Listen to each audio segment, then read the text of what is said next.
Avram le petit prodige, 5e partie. Et le petit Avram continua de chercher jusqu'à ce qu'un jour, certains commentateurs disent que c'est avec l'aide d'Hachem, il comprit que toutes ses forces étaient en réalité la composante d'un gigantesque système que quelqu'un avait créé. Et c'est ainsi que Abraham chercha le créateur de notre merveilleux univers. Hachem ne lui répondit que bien plus tard.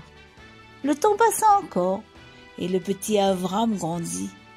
Le Midrash raconte qu'un jour, son père Terach, devant s'absenter de la ville, demanda de l'aide à son entourage. « Avram » appela-t-il. « Oui, père » répondit-il avec beaucoup de respect. « En quoi puis-je t'aider ?»« Mon fils, j'ai une course très importante à faire. Pourrais-tu me remplacer au magasin pour la journée de demain ?» hésita Avram, qui n'aimait pas du tout le commerce de son papa. « Je te remercie, mon garçon, coupa Terach sans attendre. Je savais que je pouvais compter sur ton aide. » Le jeune homme n'eut pas trop le choix, et le lendemain, il ouvrit la boutique à la place de son père, sans trop d'empressement. Ils sont fous. Les gens sont fous. Des statues. Croire que ces morceaux de bois et de pierre puissent influencer leur vie, c'est vraiment pas intelligent. Mais voilà qu'un premier client fait son entrée. C'était un homme d'environ 50-60 ans.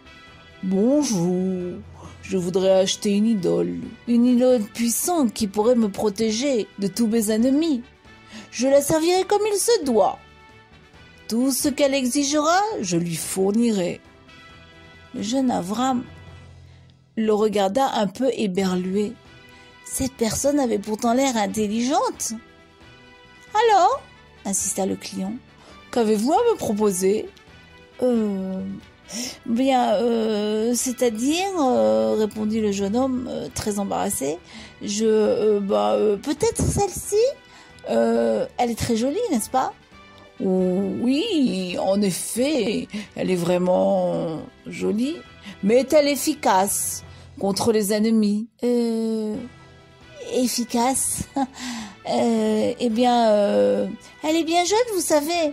Mon père vient de la terminer. »« Ah oui !» Mais le jeune vendeur ne put se retenir davantage devant la stupidité de cette vente. « Monsieur, puis-je vous poser une question ?»« Oui, bien sûr. » « Monsieur, quel âge avez-vous ?»« Moi, je viens tout juste de faire 50 ans. Pourquoi ?»« 50 ans ? Vous venez de faire 50 ans et vous voulez servir une statue qui n'a qu'un jour en espérant qu'elle vous protégera ?» L'homme, se sentant très honteux, sortit sans rien acheter. Et puis ce fut le tour d'une femme d'entrer. Elle tenait dans ses mains un plat fumant et fort appétissant. « Bonjour madame, dit poliment Avram. Que puis-je pour votre service ?»« Voilà, jeune homme, j'ai préparé mon repas favori et je tiens à le partager avec les dieux de votre magasin. Donnez ce cadeau aux plus habilités à le recevoir.